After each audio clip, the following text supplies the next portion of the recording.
Une mère et ses deux enfants ont échappé de justesse à un drame lorsque leur maison s'est effondrée en partie à Alten-des-Paluds dans le Vaucluse. La structure d'un vieux mas a cédé vers 9 heures du matin, sans signe annonciateur. Les occupants ont dû quitter les lieux et se réfugier chez des proches. La mairie a pris un arrêté de procédure d'urgence concernant la bâtisse, déclarée, cela va sans dire, vous la voyez, inhabitable.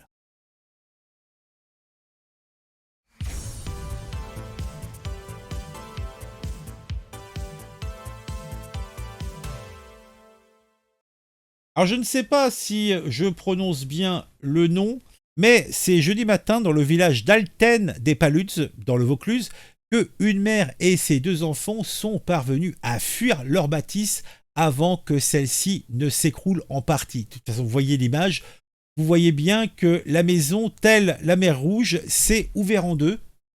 Et franchement, être dedans, cela n'aurait pas été une bonne idée puisque une bonne partie de la bâtisse s'est écroulée.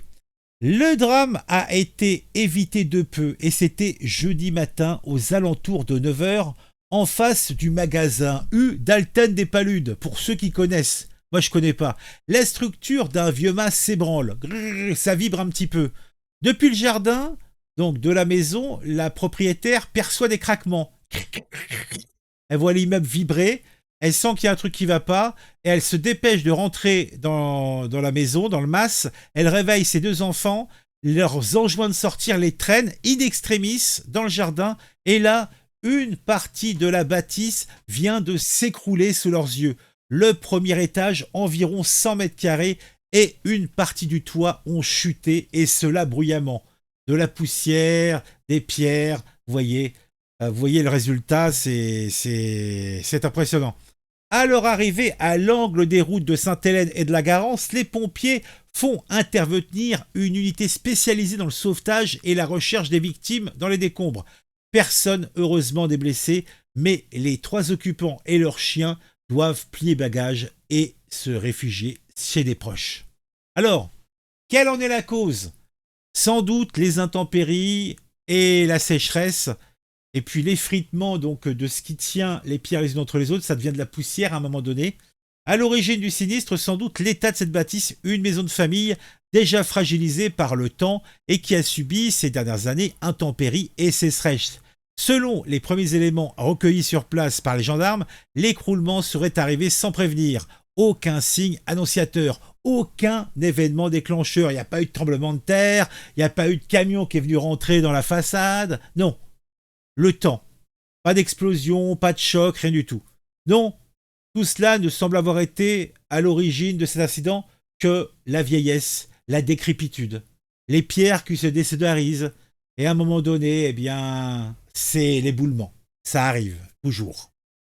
En tout cas, les pompiers et gendarmes sur place n'ont pas vu d'autres raisons. En tout cas, là encore, les restes de la maison menaçant de s'écrouler, on a mis en place un périmètre de sécurité sur la route de Sainte-Hélène. L'axe est bloqué à la circulation à cet endroit précis. La mairie a pris un arrêté de procédure urgente plutôt, autrefois arrêté de péril, concernant la bâtisse déclarée inhabitable, qui devra être mise au sol assez rapidement pour éviter que lors d'un écroulement subsidiaire, il puisse y avoir des dégâts sur la chaussée ou sur les éventuelles habitations adjacentes. Que dire d'autre? Bon,